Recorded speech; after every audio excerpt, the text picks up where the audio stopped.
Bueno, la clase de hoy lo que vamos a ver es un poco el concepto de análisis de lo que son las llamadas vías rurales o rutas, que son las carreteras de dos carriles, las cuales tienen un carril por sentido de circulación eh, y son indivisas, es decir, simplemente están separadas por una demarcación horizontal, una línea de pintura.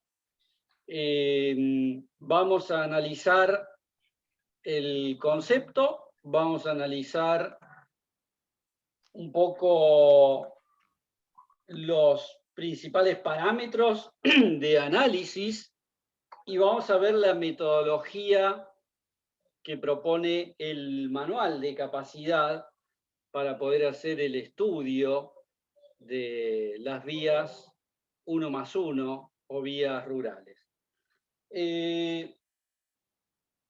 La metodología de análisis se desarrolla en el capítulo 15 de ambos manuales, tanto del manual del 2010 como el del 2016.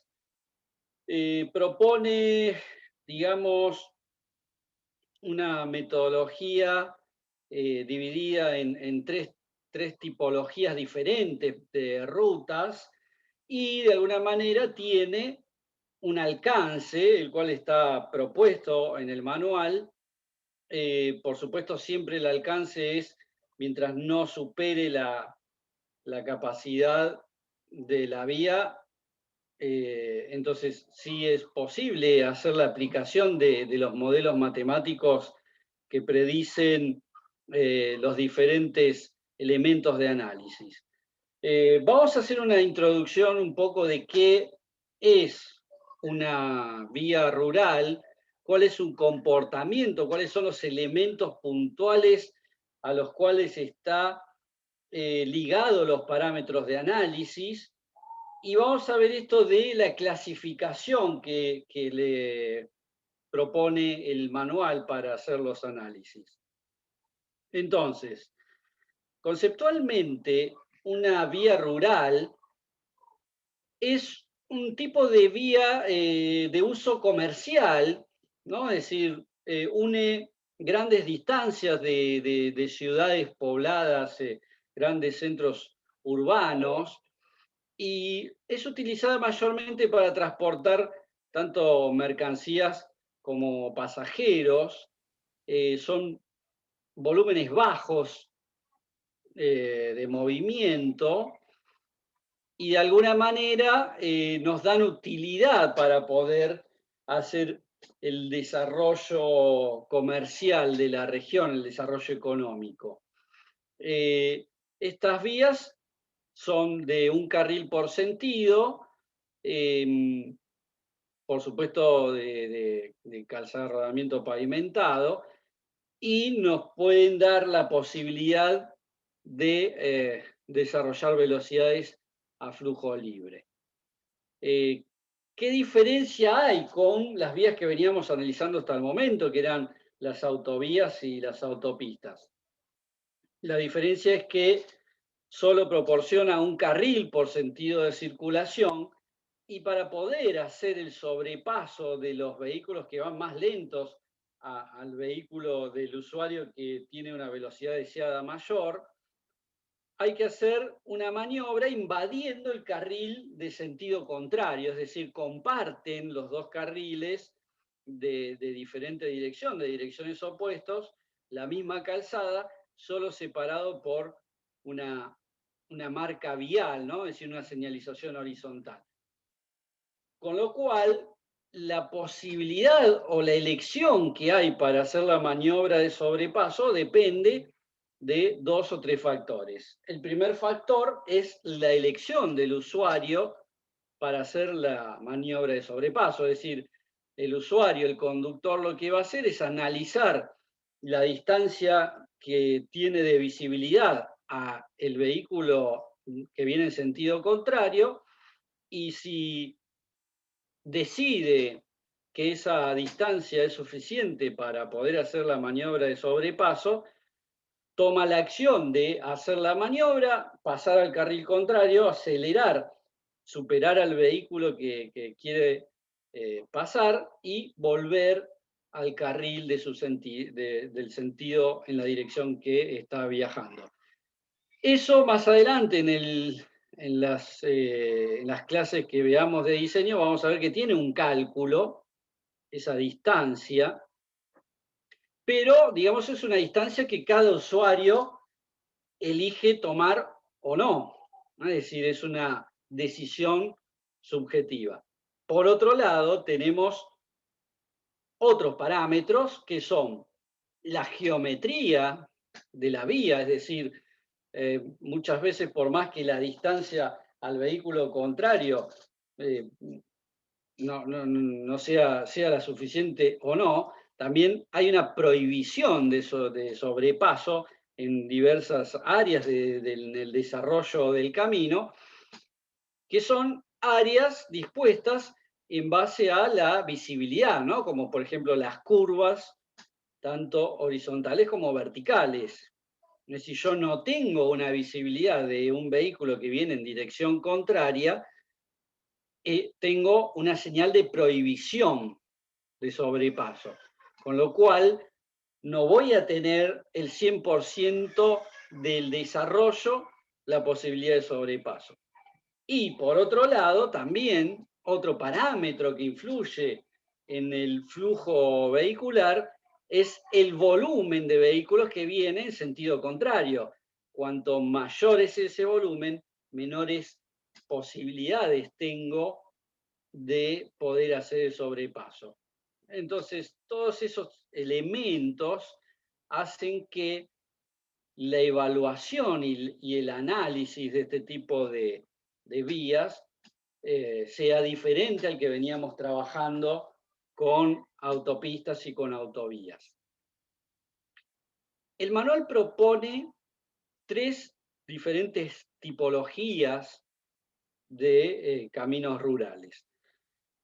La primera es la de mejor calidad, la de mejor confort, ¿no? Es decir, es la clase 1, donde son vías que, digamos, desarrollan grandes distancias, donde se espera que se pueda desarrollar una buena velocidad, una velocidad alta muy cercana a la velocidad deseada, a la velocidad de flujo libre, y tienen digamos, un desarrollo que permite esto, ¿no? Es decir, una geometría acorde, un mantenimiento, una distancia, obstáculos acorde a ese tránsito y a su vez, digamos, me permite una muy buena calidad de servicio. Generalmente son las interurbanas, interprovinciales, ¿no? Es decir, las rutas nacionales que unen la red de todo el país. Después tenemos las de clase 2, donde nos encontramos con rutas intermedias, rutas que por lo general son de destino o turístico o de acceso a propiedades o de acceso a diferentes desarrollos urbanísticos, que son las que unen las rutas principales. En estas rutas se espera una menor velocidad, no hay una necesidad de tiempo de viaje tan importante como en las de clase 1, que estamos haciendo una ruta comercial donde el tiempo tiene costo, tiene valor. En esto, digamos, ya es una ruta de derivación donde está prácticamente un tránsito local. Es decir, o un tránsito más bien turístico, que lo que quiere es apreciar el paisaje, quiere ver la zona, inclusive puede haber presencia de ciclistas o de otros elementos, ¿no? Con lo cual es un tipo de camino de menor categoría. Y después, por último, tenemos las rutas o las vías rurales clase 3, que ya sería la última de las calidades y de las categorías, donde es esta misma ruta que era clase 1 inicialmente, que atraviesa una zona netamente urbana. Es decir, ahí aparece la presencia de puntos de acceso en gran cantidad, puntos de acceso a áreas de servicio, puntos de acceso a, a viviendas particulares, a instalaciones públicas, semáforos, cruces peatonales, es decir, todo un desarrollo urbano, lo que en vialidad se llama la travesía urbana, donde la velocidad ya es mucho más baja, y ahí es donde tenemos que analizar puntualmente qué pasa con la velocidad. Teniendo la definición de estas tres categorías, lo que vamos a hacer para poder estudiar una vía rural es primero segmentarla en estas clases, es decir, en la clase 1, en la clase 2 y en la clase 3. Las vamos a analizar cada una con su metodología propia, y lo que vamos a hacer es tener un análisis de diferentes parámetros para diferentes tipos de clase o de clasificación. Entonces, acá tienen el resumen, que es clase 1, que es clase 2 y que es clase 3, para cuando tengan que hacer el repaso. Nosotros cuando le pedimos en un test, en una evaluación, que nos expliquen, por ejemplo, la metodología de análisis de una vía rural, lo que pretendemos es justamente esto, ¿no? Que nos digan que existen tres categorías diferentes de vía rural. ¿Qué vamos a estudiar en la categoría de clase 1? ¿Qué vamos a estudiar en la clase 2? ¿Y qué vamos a estudiar en la clase 3? Paso a describirle un poco algunos casos, ¿no? Es decir, acá, por ejemplo, en categoría clase 1 estamos con una vía, digamos, de desarrollo importante. Generalmente son vías comerciales, ¿no? Es decir, casos de ruta 14, ruta 3, es decir, son vías que tienen una característica comercial importante. ¿A qué me refiero con característica comercial? Justamente a la presencia de transporte de mercaderías, de cargas, camiones, ómnibus. La clase 2 ya es algo más turístico, algo más paisajista, en el cual tengo un tránsito local, y clase 3 es netamente urbano. Como características de este tipo de vías, vamos a encontrar generalmente presencia de usuarios que no son usuarios habituales. Es decir, por lo general, salvo a lo mejor el tránsito comercial de camiones, donde tenemos un corredor de transporte que lo hacen habitualmente los diferentes conductores de camión, el resto son usuarios que no tienen frecuencia de viaje, que van una vez al año, 2 veces al año. Entonces, mayormente en este tipo de vías tenemos usuarios que no son usuarios frecuentes, que no es un conductor que conoce la zona. Bien, ¿qué vamos a analizar en estas categorías antes de meternos directamente a la metodología? Lo que es categoría 1 o clase 1, lo que vamos a analizar son dos elementos importantes. ¿Por qué? Porque es la ruta de mejor categoría y es la ruta en la cual necesitamos, por un lado, poder conocer la velocidad media de recorrido, es decir, esto es un parámetro muy importante, ¿no? Es decir, la velocidad media de viaje es uno de los parámetros más importantes al momento de poder diagnosticar cómo está funcionando una vía rural. A diferencia de las velocidades que veníamos estudiando en, por ejemplo, una rama de una autopista, era una velocidad puntual, es decir, una velocidad en ese solo sector. Acá tenemos una velocidad media de todo un recorrido, es otra velocidad.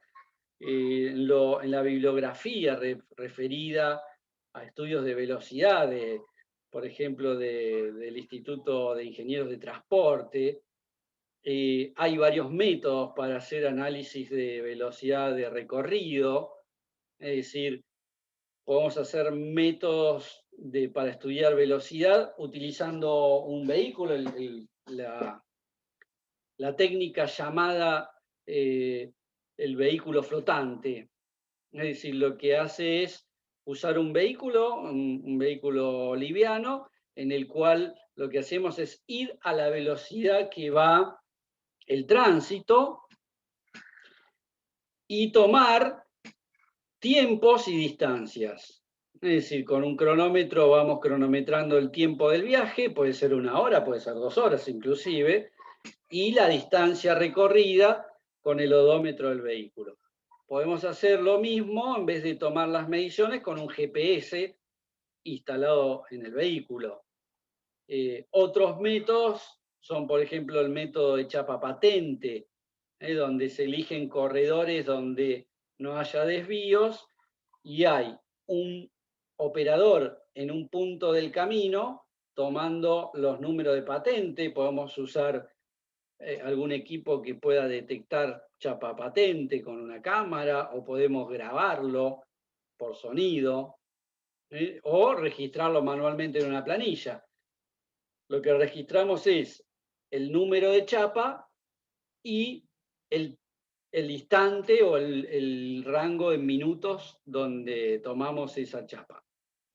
Otro operador en el otro extremo del camino hace exactamente lo mismo, y luego en una base de datos se chequean si se pudo identificar al mismo vehículo en los dos puntos, y de ahí, con la diferencia de hora que se tomó uno y el otro, tenemos la posibilidad de tener una velocidad media de recorrido. Por supuesto que eso incluye todo tipo de demoras, ¿no?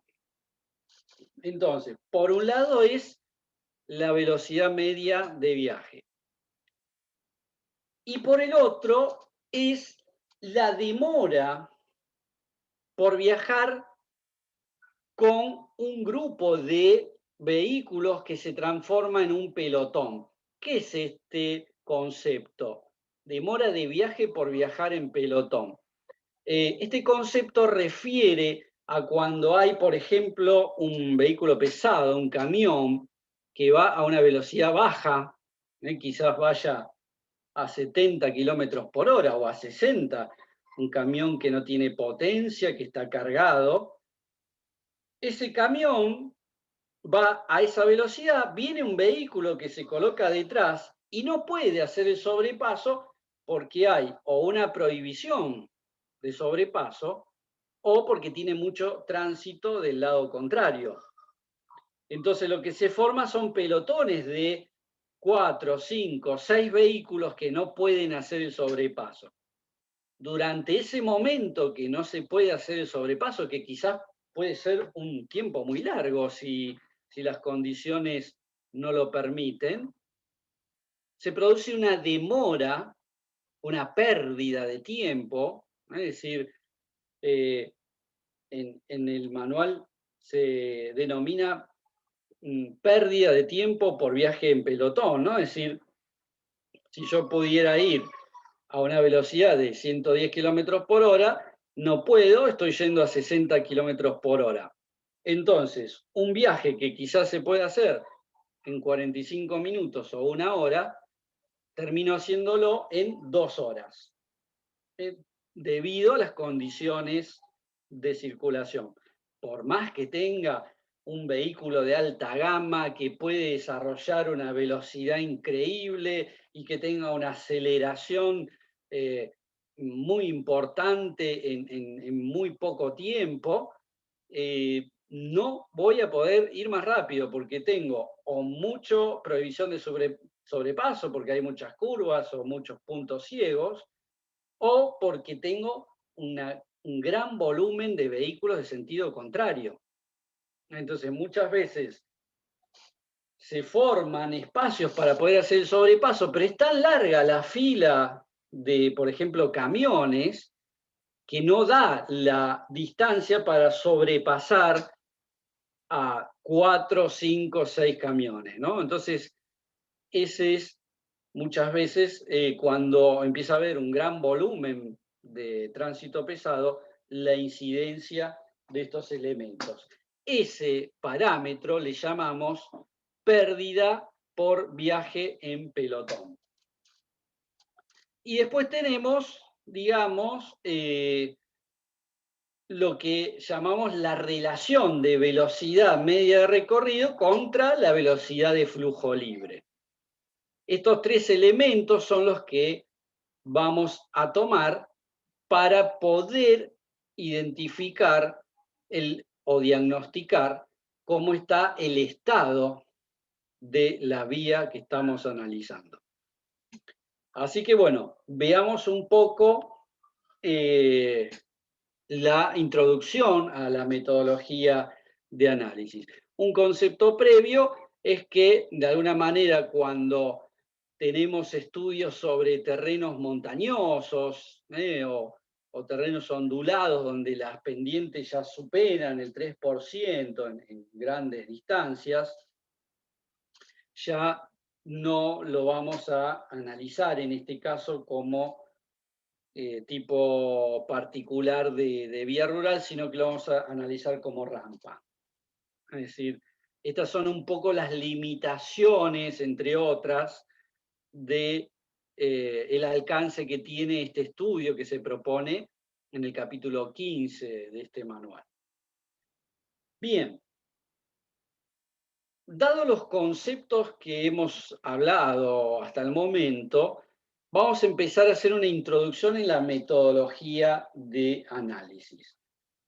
Lo que vamos a hacer, como hacemos prácticamente en todas las metodologías de análisis, vamos a partir de un proyecto o una vía o un análisis en condiciones ideales, y luego lo que vamos a hacer es ir corrigiendo a las condiciones particulares de proyecto.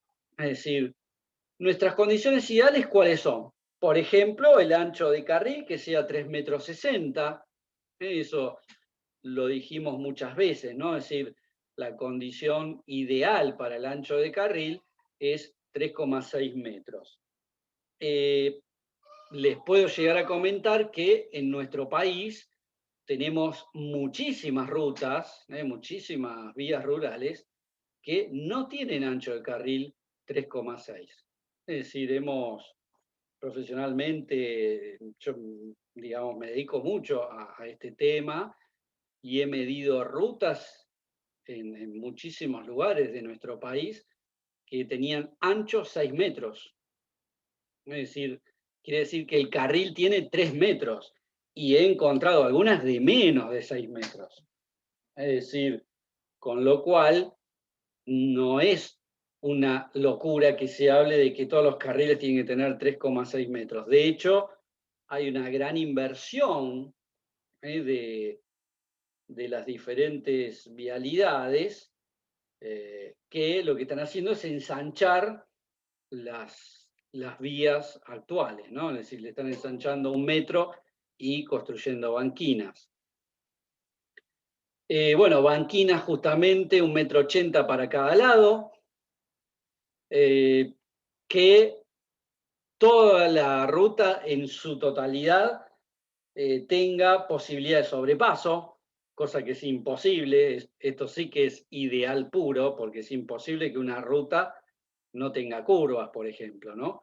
Y siempre en las curvas vamos a tener prohibición de sobrepaso, porque no tenemos visibilidad. Que todos los vehículos sean ligeros, eso también es una condición ideal. Lo que vamos a hacer nosotros es llevar el tránsito real medido a vehículo ligero equivalente. Entonces ahí vamos a poder analizarlo. Que la distribución direccional sea idéntica, o sea, la cantidad de vehículos que van sea la misma que la cantidad de vehículos que vuelve. Que la ruta se encuentre en un terreno perfectamente llano y que, digamos, no hay ni vehículos que estén haciendo retorno, ni señales de stop, ni de semáforos, ni nada que corten puntos de acceso, que corten la circulación. Si eso se da, la capacidad máxima que puede dar una ruta es de 1.700 vehículos por carril y por hora. Obvio que estamos hablando de un solo carril en este caso, porque es un carril por sentido, con lo cual no se habla que es vehículos por carril porque ya es algo trivial, ¿no? Pero esta sería la capacidad máxima que me puede dar un camino rural. ¿Se acuerdan que decíamos que en autopista nos daba unos 2.200 vehículos por hora por carril? Bueno, una ruta nos va a dar como máximo 1.700. Por supuesto que como ideal de ruta, lo ideal es que la demanda real, digamos, no llegue a valores cercanos a 1.700, porque ya estaríamos en una relación volumen-capacidad agotada y nos va a dar un nivel de servicio muy bajo. Entonces, ahí lo vamos a tener que replantear. Acá están un poco las curvas de relación que hay entre el volumen y el porcentaje de tiempo perdido, el volumen con la velocidad. Todas estas son curvas típicas de los tipos de camino que estamos analizando.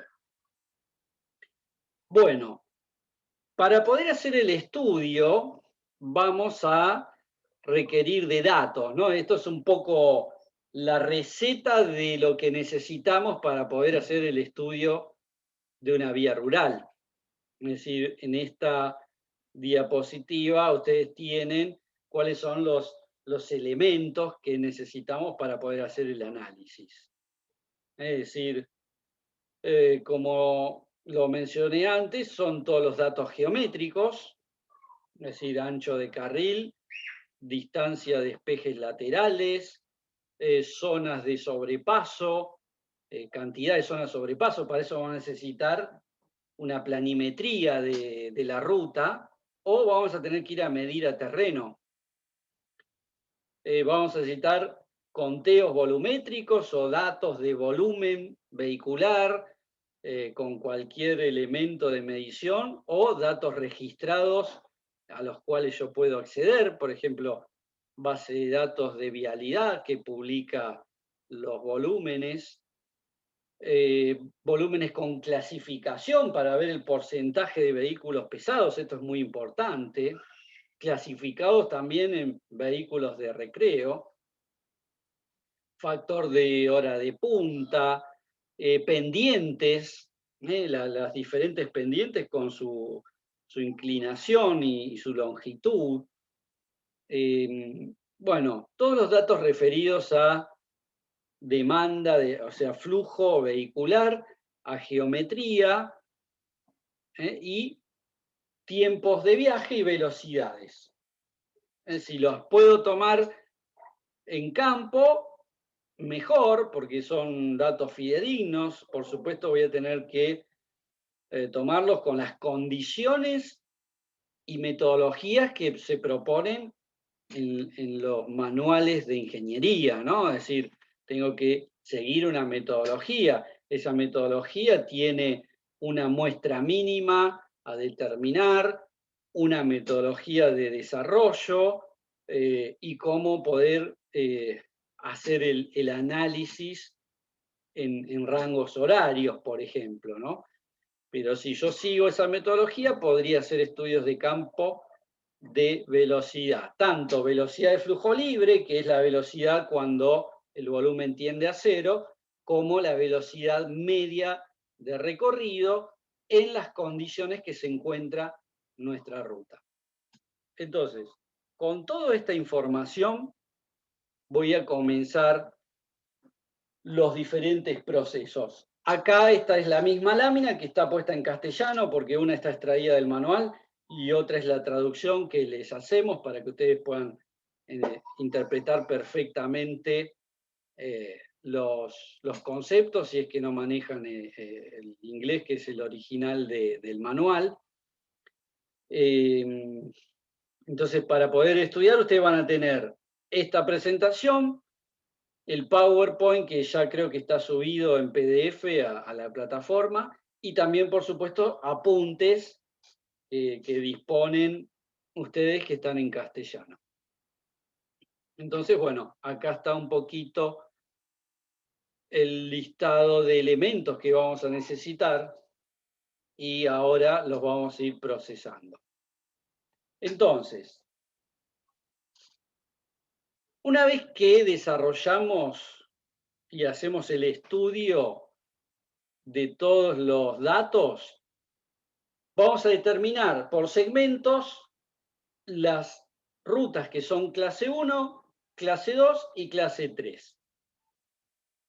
Vamos a repasar.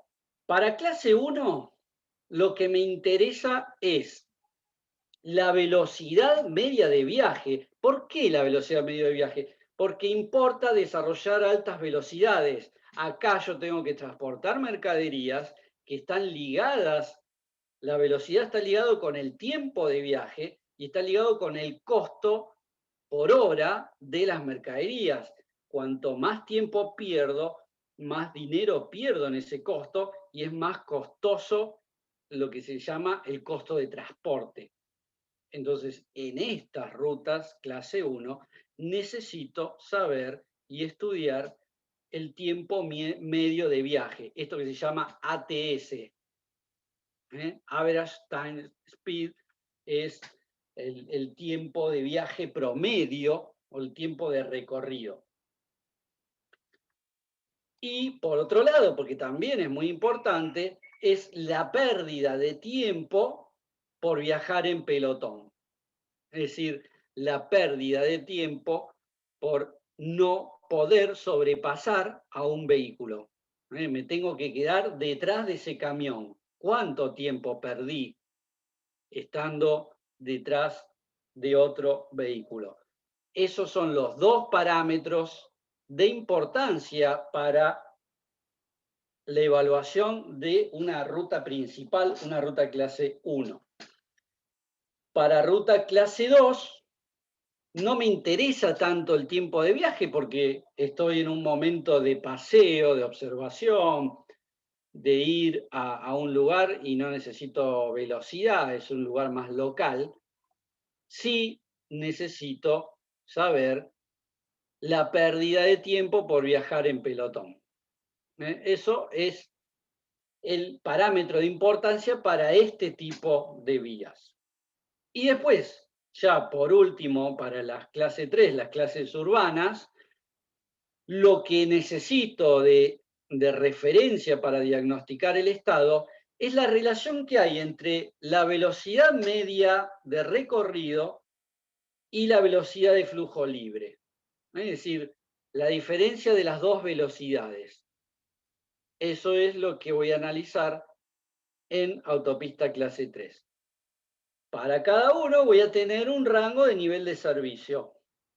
En el caso de la clase 1, el menor de los dos es el que me va a indicar el nivel de servicio, es decir, el peor nivel de servicio es el que va a calificar. Y para el resto va a estar en base a el parámetro de identificación. En este caso, la pérdida de tiempo por viajar en pelotón, en este caso, la relación entre velocidad media y velocidad de flujo libre. Bien, ya sabemos los conceptos, ya sabemos qué es lo que vamos a evaluar. Vamos a proceder ahora a hacer la aplicación de la metodología y las ecuaciones de predicción que me van a dar esto. Bueno, datos a aclarar previamente.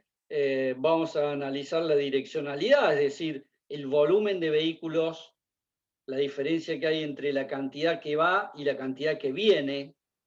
Por lo general en rutas es 0,5, es decir, la misma cantidad de vehículos que va hacia ese destino vuelve por la misma ruta. Salvo algunos casos donde corredores comerciales a veces tienen un peaje que les cobra por peso o hay unas condiciones de la ruta diferentes, entonces los camiones van por un lado y vuelven por el otro. Es decir, puede haber una direccionalidad diferente que puede llegar a 55-45, es decir, se va al 55% y vuelve el 45%. Es decir, hay una diferencia. O 60-40, es decir, eso lo vamos a medir en base al conteo volumétrico que vamos a realizar. Estudio de velocidades va a ser tiempo de recorrido y justamente velocidad de flujo libre. Y con respecto al tiempo, lo que vamos a analizar es la demora por viajar en pelotón. El manual propone un diagrama de flujo para poder analizar las vías rurales, donde inicialmente en el primer paso, común a todos, es ir a recabar información, lo que hacemos siempre en todo proyecto, en todo estudio de tránsito, lo que venimos hablando desde el principio, ¿no? Es decir, la geometría de la ruta, conteos volumétricos, clasificación, medición de velocidad.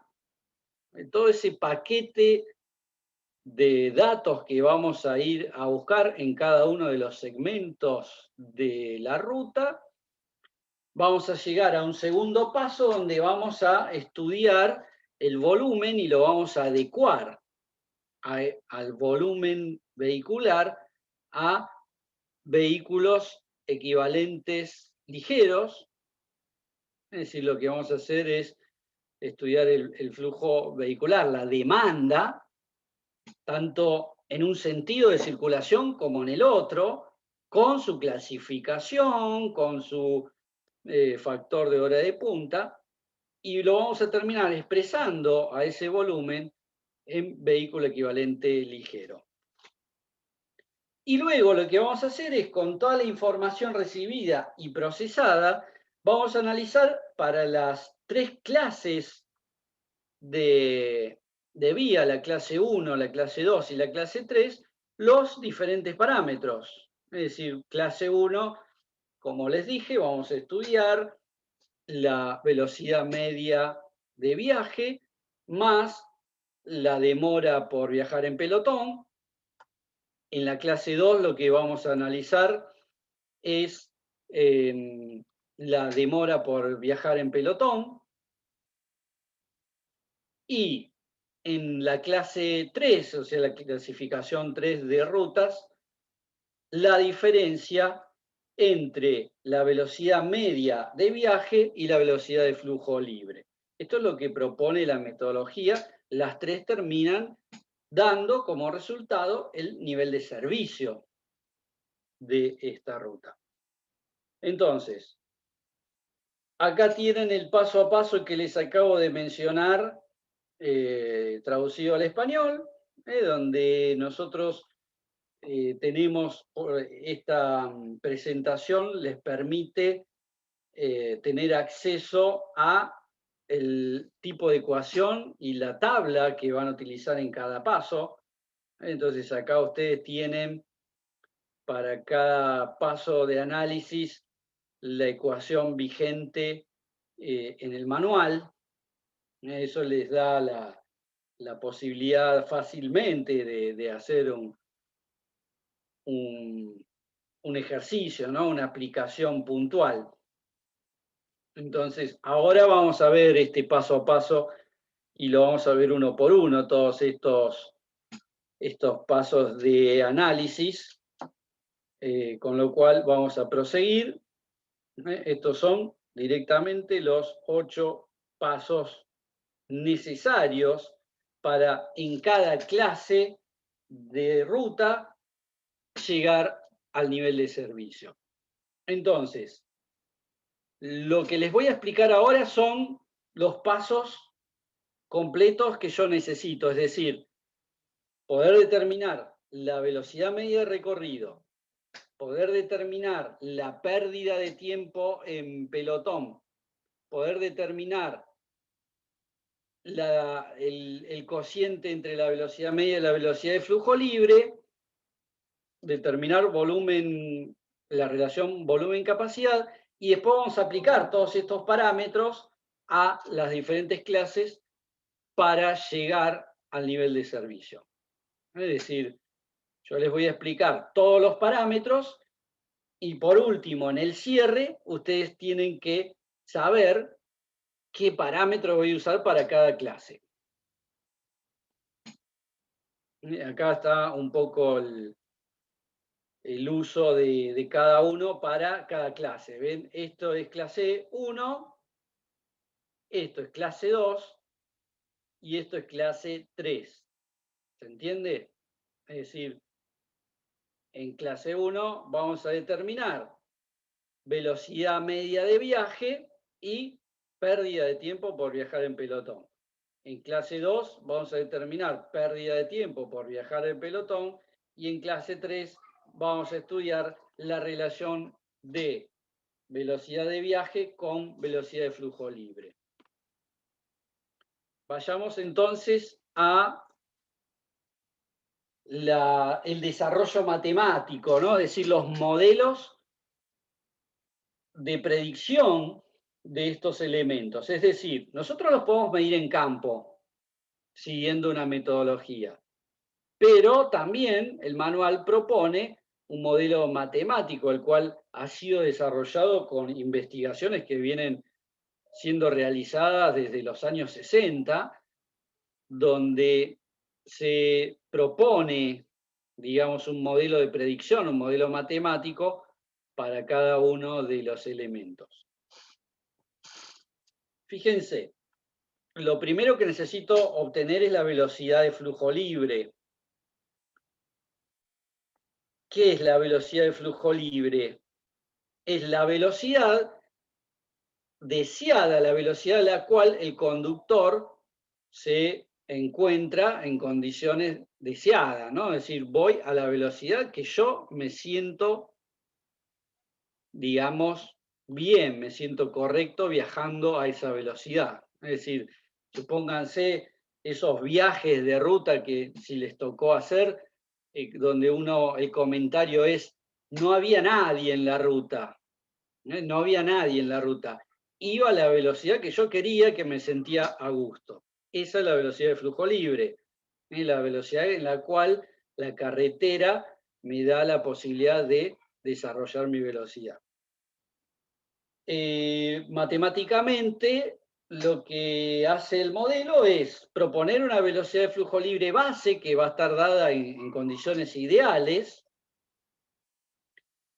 y la va a ajustar al modelo de análisis por 2 factores. Uno es el factor de ancho de carril, que sabemos muy bien que influye sobre la velocidad. Sabemos muy bien que cuando tenemos un ancho de carril angosto, el conductor tiende a bajar la velocidad por la inseguridad que le genera. Más en este caso que tengo un vehículo en sentido contrario. Es decir, por ejemplo, en nuestras vías rurales, los camiones, cuando son muy angostas, han llegado a tocar espejo con espejo. Es decir, cuando es muy angosto el carril, vehículos que son muy anchos no van a poder desarrollar altas velocidades. Ahora vamos a ver un poco la tabla para poder ajustar por ancho de carril y por distancia a los obstáculos laterales. Y por otro lado, el factor de ajuste por puntos de acceso. No se olviden que en una vía rural tenemos puntos de acceso en todo momento. Área de servicio, entradas a campos, cruces con calle, cruces con rutas. Es decir, todo eso va a influir sobre la velocidad. Eso se puede ajustar entonces con estos dos cuadros. El primero va a estar en base al ancho del carril y a la distancia de despeje lateral, es decir, con estos anchos de carril yo voy a tener los diferentes ajustes. Fíjense que, de alguna manera, si yo tengo carriles de mayor a 3,60 m y tengo más de 1,80 m de despeje lateral, no tengo ningún tipo de ajuste. Es decir, estoy cumpliendo con las condiciones. Lo mismo si no tengo puntos de acceso. Estos puntos de acceso los tengo que medir en ambos sentidos de circulación. Bien, y la velocidad de flujo libre, matemáticamente, la puedo también obtener con una velocidad media medida y a su vez ajustándolo en base a diferentes efectos, ¿no? Es decir, en base a lo que tenemos como una muestra de mediciones de velocidad y el volumen. Este volumen lo que estoy haciendo en este caso es ajustarlo a vehículo equivalente ligero con este factor de vehículos pesados que le estamos poniendo acá. Este es el factor de vehículos pesados para poder llevar esto a vehículos equivalentes. Directamente este factor de vehículos pesados, lo que vamos a hacer es, ven que acá yo tengo el factor de vehículos pesados, pero a su vez lo que voy a hacer es tener el volumen expresado en vehículos equivalentes ligeros. Entonces, a este valor que yo tengo de volumen, el cual yo hice el conteo en la hora pico, lo voy a dividir por el factor de hora de punta. Este factor ustedes ya lo conocen, es el factor de los 15 minutos. Un factor que tiene que ver con la presencia de calzadas inclinadas, es decir, pendientes, pendiente tanto de subida como en bajada, y el factor de vehículos pesados. Todo esto me va a llevar a el volumen expresado en vehículos equivalentes. Este factor de hora de punta, este lo sale de conteo. Esto es el factor de hora de punta que sale también del conteo. Estos dos son elementos que tengo que analizar. Uno es el factor dependiente. Por lo general, por ejemplo, cuando yo tengo pendientes en las cuales, digamos, fíjense, acá tengo pendientes de 3 a 3,5% de pendiente, quiere decir que tengo 3 metros en 100 metros, y así sucesivamente me da un rango hasta 6,5. ¿Por qué hasta 6,5? Porque 6,5, o 6, vamos a decir mejor, es la pendiente permitida geométricamente para una ruta que transporte o haga transporte comercial. Es decir, un camión no puede subir pendientes mayores a 6 metros. Si bien puede subirlo, va a perder potencia, y va a perder velocidad. Entonces, Vialidad Nacional no permite ningún tipo de ruta de esta categoría que sea con pendientes superiores a 6%. Es decir, estamos en camino de montaña, se prohíbe el tránsito de camiones y ahí sí tenemos quizás pendientes más grandes, pero solo para tránsito liviano. Y si no, bueno, tenemos para terreno llano, directamente no hay coeficiente, y para terreno ondulado, en base a el tránsito en una dirección, tenemos diferentes grados de ajuste, de factor de ajuste por pendiente. Solo nos falta el de vehículos pesados. El factor de ajuste de vehículos pesados tiene en cuenta dos elementos. Uno son los camiones y el otro son los vehículos de recreo. Este porcentaje va a salir del conteo o de un dato que nos dé vialidad. Los camiones son la cantidad de camiones, ya sea con acoplado, semirremolque o de una sola caja, y los de recreo son los vehículos livianos que están llevando o una casa rodante o digamos, tráiler que lleva un bote, un cuatriciclo, un cajón con cañas de pescar, no sé, cualquier elemento que sea recreacional, ¿no? Es decir, que se está yendo de vacaciones y está transportando ese tipo de elementos. También lo tengo de conteo, o sea, lo único que necesito en este caso es obtener el E sub T y el E sub R, que salen ambos de ecuaciones, perdón, de cuadros, que tienen que ver con el tránsito en la dirección, digamos, que estoy estudiando,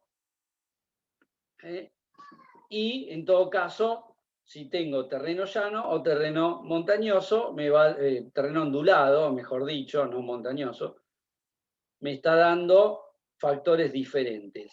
¿Por qué?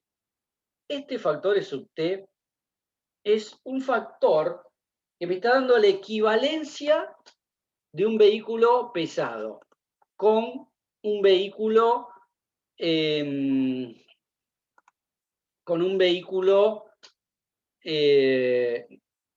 equivalente de pasajeros.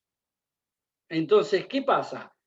El camión, para poder transformarlo a un vehículo ligero, se comporta de forma diferente en terreno llano que en terreno ondulado. Es decir, en terreno ondulado pierde potencia, va más lento, acelera menos, frena mucho más lento. Entonces, la relación o la equivalencia es diferente. Contestando a la consulta que me hicieron respecto a los vehículos de recreo, en las vías rurales, es decir, en el capítulo 15 del manual del año 2016, sigue vigente el análisis de vehículos recreacionales.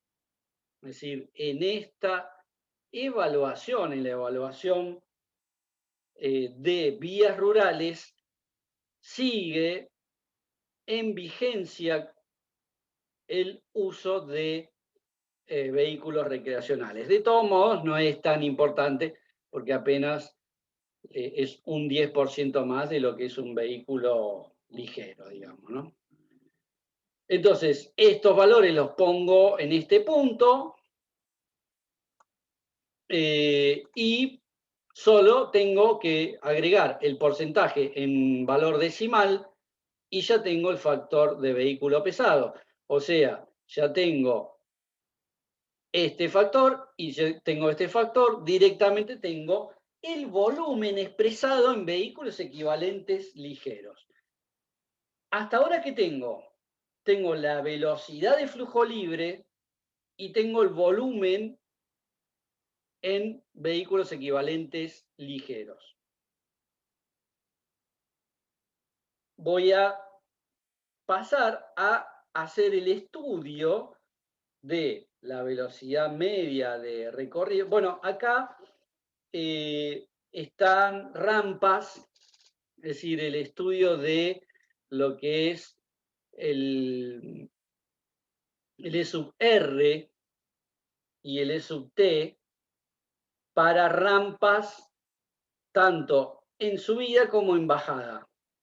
Eso es específico para rampas de mayor pendiente y lo toma diferente tanto subiendo como bajando, porque se comporta diferente un camión que va escalando que un camión que viene en bajada.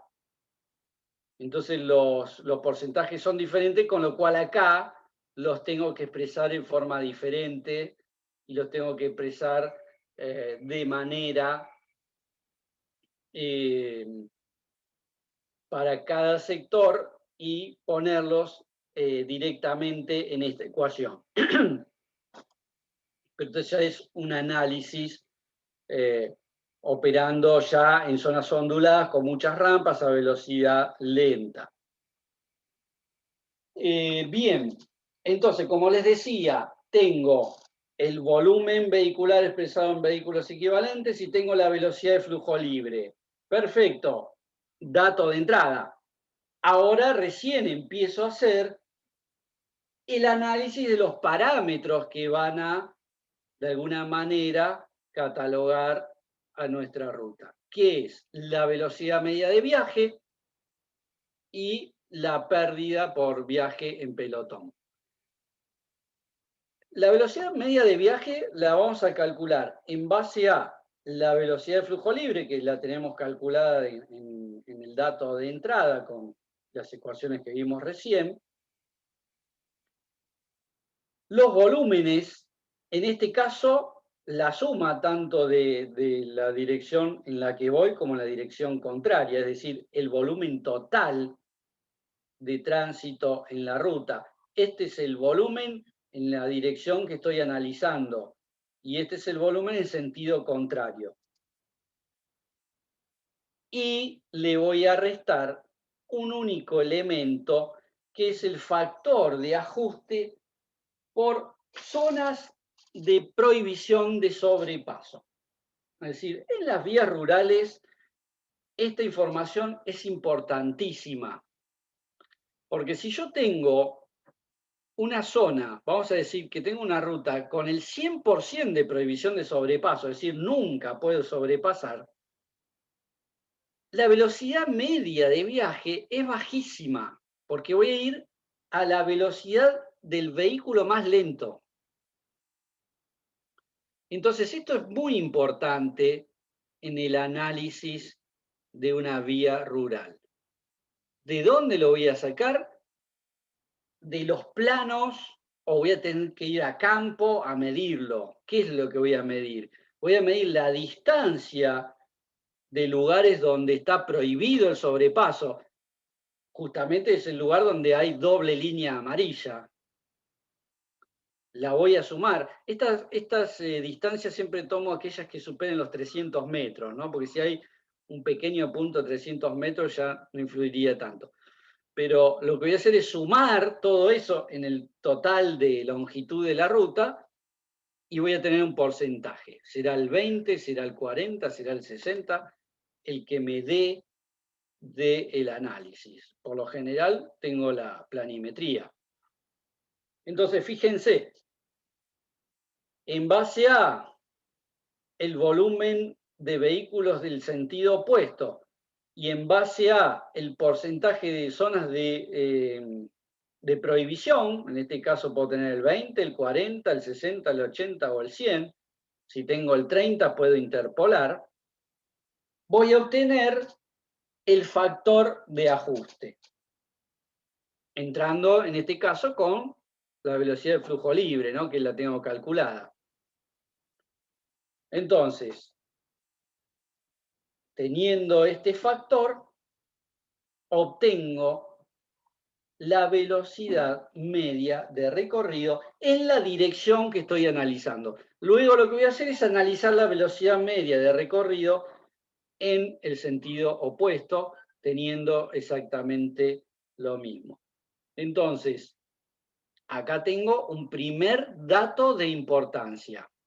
Esta velocidad media de recorrido la puedo obtener mediante esta, digamos, ecuación matemática que me va a dar la predicción de la velocidad media de viaje, o también la puedo haber medido con los métodos que les mencioné.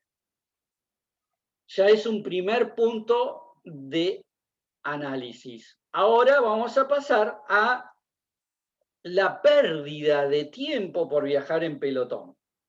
Es decir, la pérdida de tiempo por no poder sobrepasar. Como les digo, puedo tener un vehículo de muchísima potencia, de alta gama, pero voy a perder tiempo igual, porque no voy a poder sobrepasar en un montón de lugares, más aún si el volumen de vehículos del sentido opuesto es muy grande. Es decir, no me da tiempo a pasar. Entonces, lo que voy a analizar es cuánto tiempo se pierde por viajar en pelotón. Perdón, este paso anterior es la posibilidad o no de sobrepasar.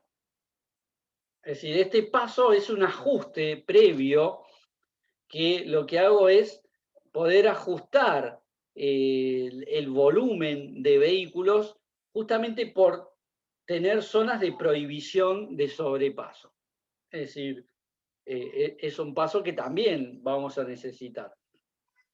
Vamos a agarrar nuestro volumen y lo que vamos a hacer es ajustarlo por el factor de hora de punta, ajustarlo por el factor de pendiente y por el factor de vehículos pesados. En este caso, para esta ecuación de pérdida de tiempo, es similar a la que estábamos analizando acá atrás con la velocidad media de viaje y esta ecuación de acá.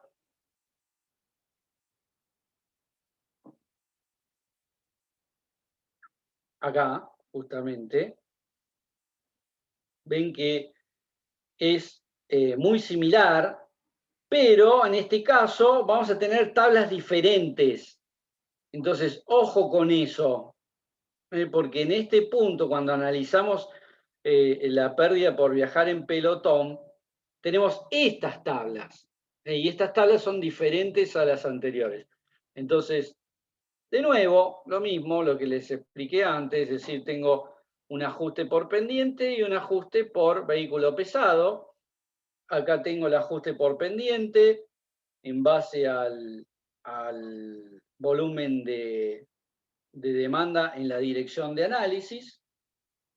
Y acá tenemos ajuste por pendiente en aquellos casos que sea mayor a 3%, y en base a las diferentes longitudes, por ejemplo, de la rampa de análisis. Y con eso voy a obtener, en función del volumen vehicular, los diferentes ajustes o factores de ajuste. El E sub T y el E sub R, de vuelta a los vehículos de recreo, acá los tenemos.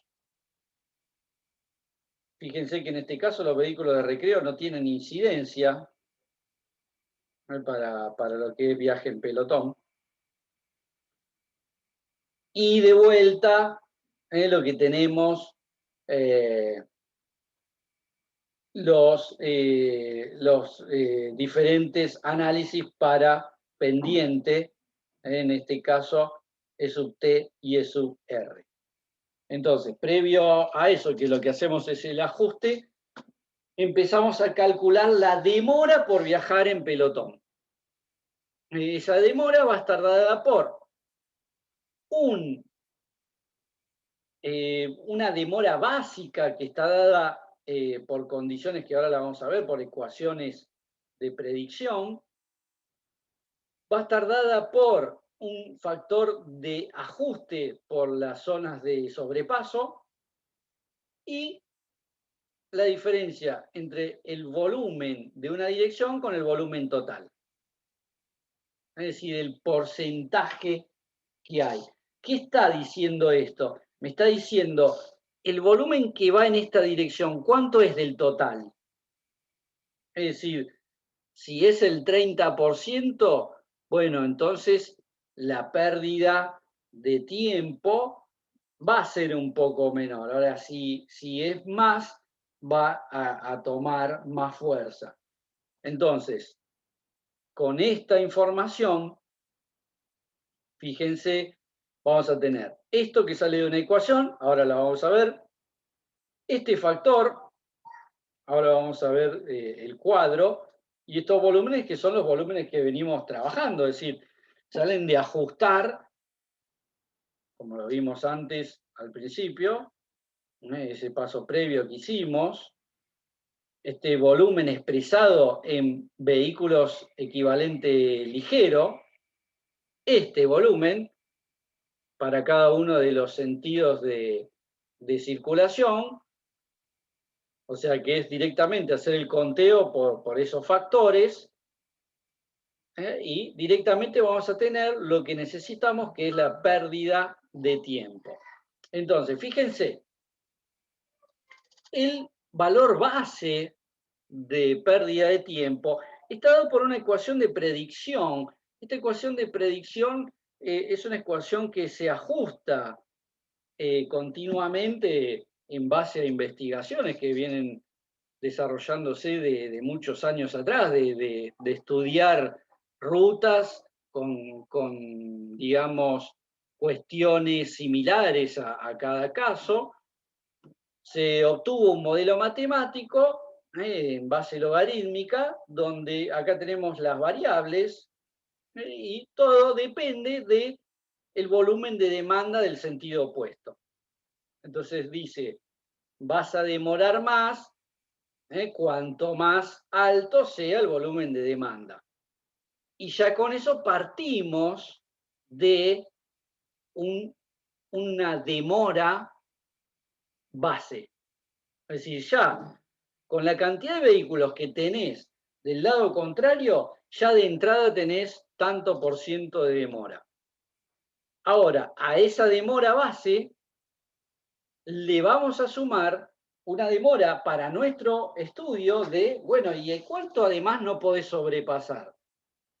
Porque esta demora base está poniendo como situación de que vos puedas sobrepasar en todo momento. Ahora, si encima de que hay muchos vehículos que vienen en sentido contrario, tenemos prohibición de sobrepaso, entonces empeora la situación. Eso es lo que está contando acá, que tiene que ver con la cantidad en por ciento de distancia con prohibición de sobrepaso. Si yo estoy estudiando un tramo de 100 kilómetros, de los cuales 20 kilómetros tengo doble línea amarilla, es el 20%. Si tengo 40 kilómetros sobre 100, va a ser el 40, y así sucesivamente. Si tengo tramos intermedios, interpolaré entre estos valores. ¿Qué necesito? Necesito el volumen total en ambos sentidos de circulación y la direccionalidad de la ruta que tengo en estudio.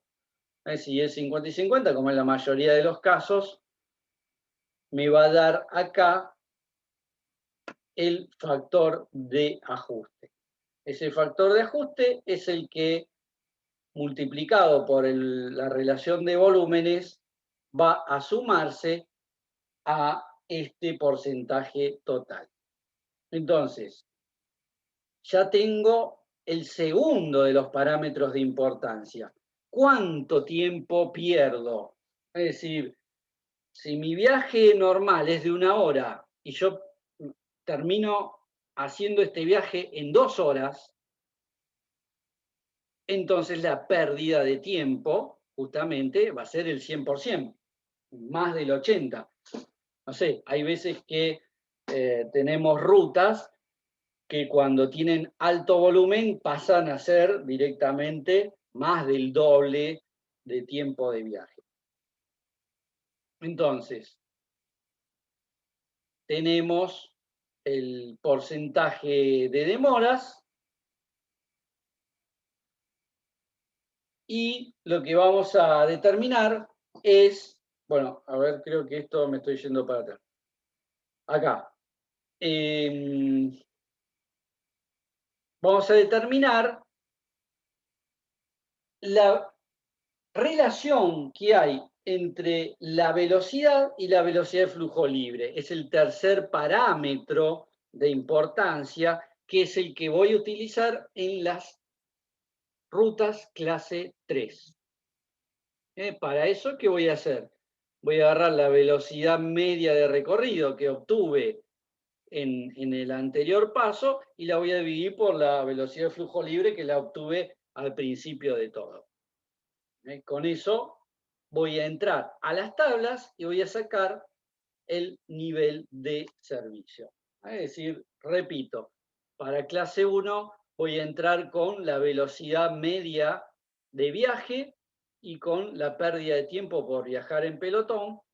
Para la categoría 2 o clase 2 voy a utilizar la pérdida de tiempo por viajar en pelotón, y para la categoría 3 la relación de velocidad media con velocidad de flujo libre.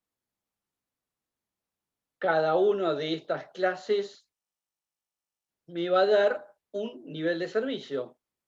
En este caso, que tengo dos parámetros, es decir, para clase 1 tengo la velocidad media y la pérdida de viaje en pelotón. Bueno, la peor de las dos es la que me da la calificación. Fíjense que en los valores extremos estoy perdiendo más del 80% de tiempo por viajar en pelotón y tengo una velocidad media de recorrido de 60 kilómetros por hora aproximadamente. Es decir, viajo a menos de 60 kilómetros por hora.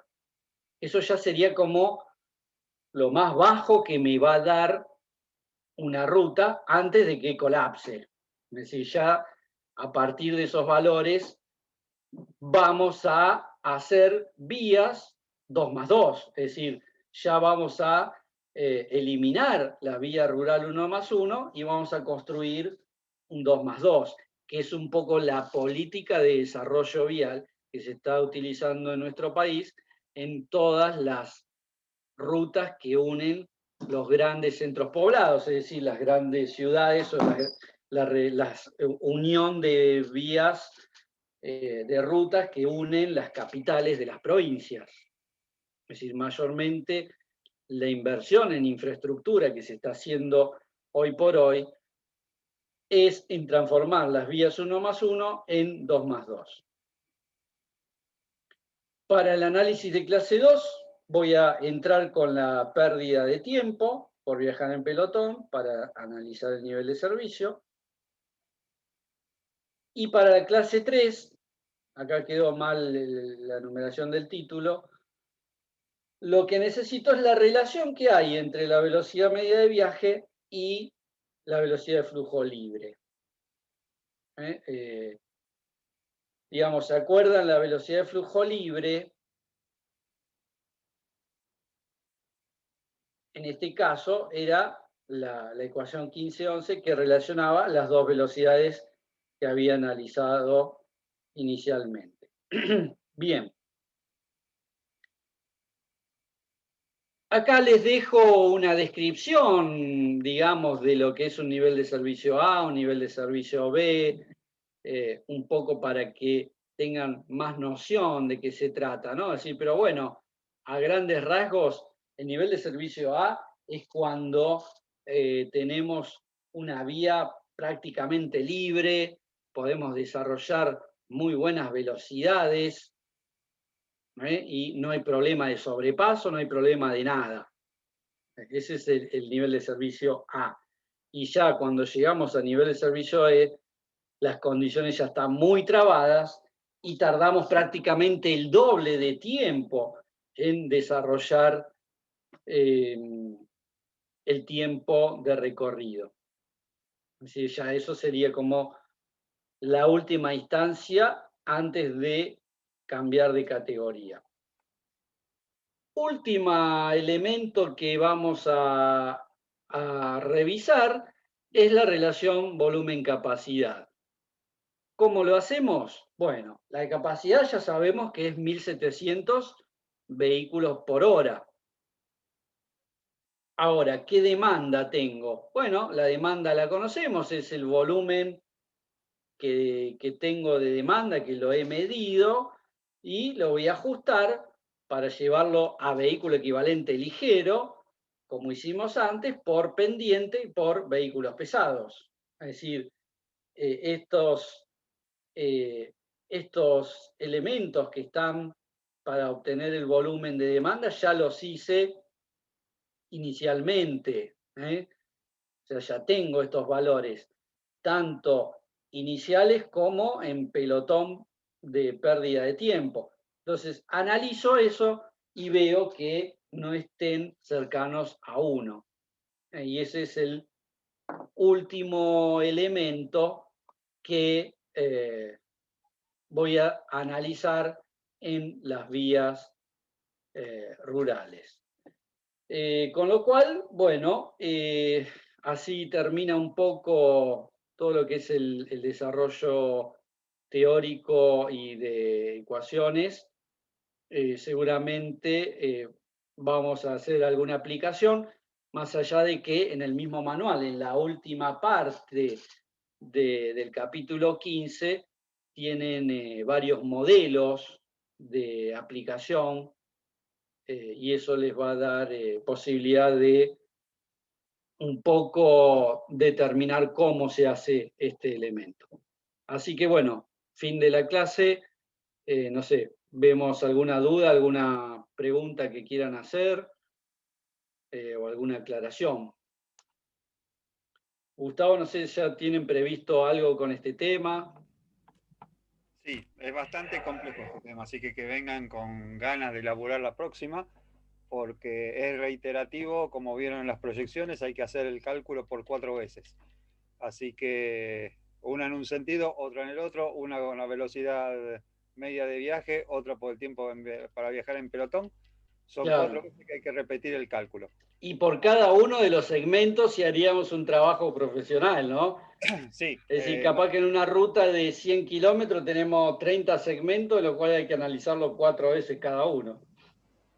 tengo planillas como la de entre cruzamiento, como la que presenté, tengo algún archivo hecho como para más o menos seguir los pasos, pero es largo, así que por lo menos, no sé si la semana que viene haremos uno, pero vos la semana que viene arrancás con, ¿cómo es? Señal de cruces del DARS, ¿no? Y o urbano, no sé, Urbano, vamos a ver. bueno, Posiblemente sea señales de stop, sí. está bien. O sea, ¿Detuviste la grabación? ¿no? Si no Ahora, se hace muy largo. está bien.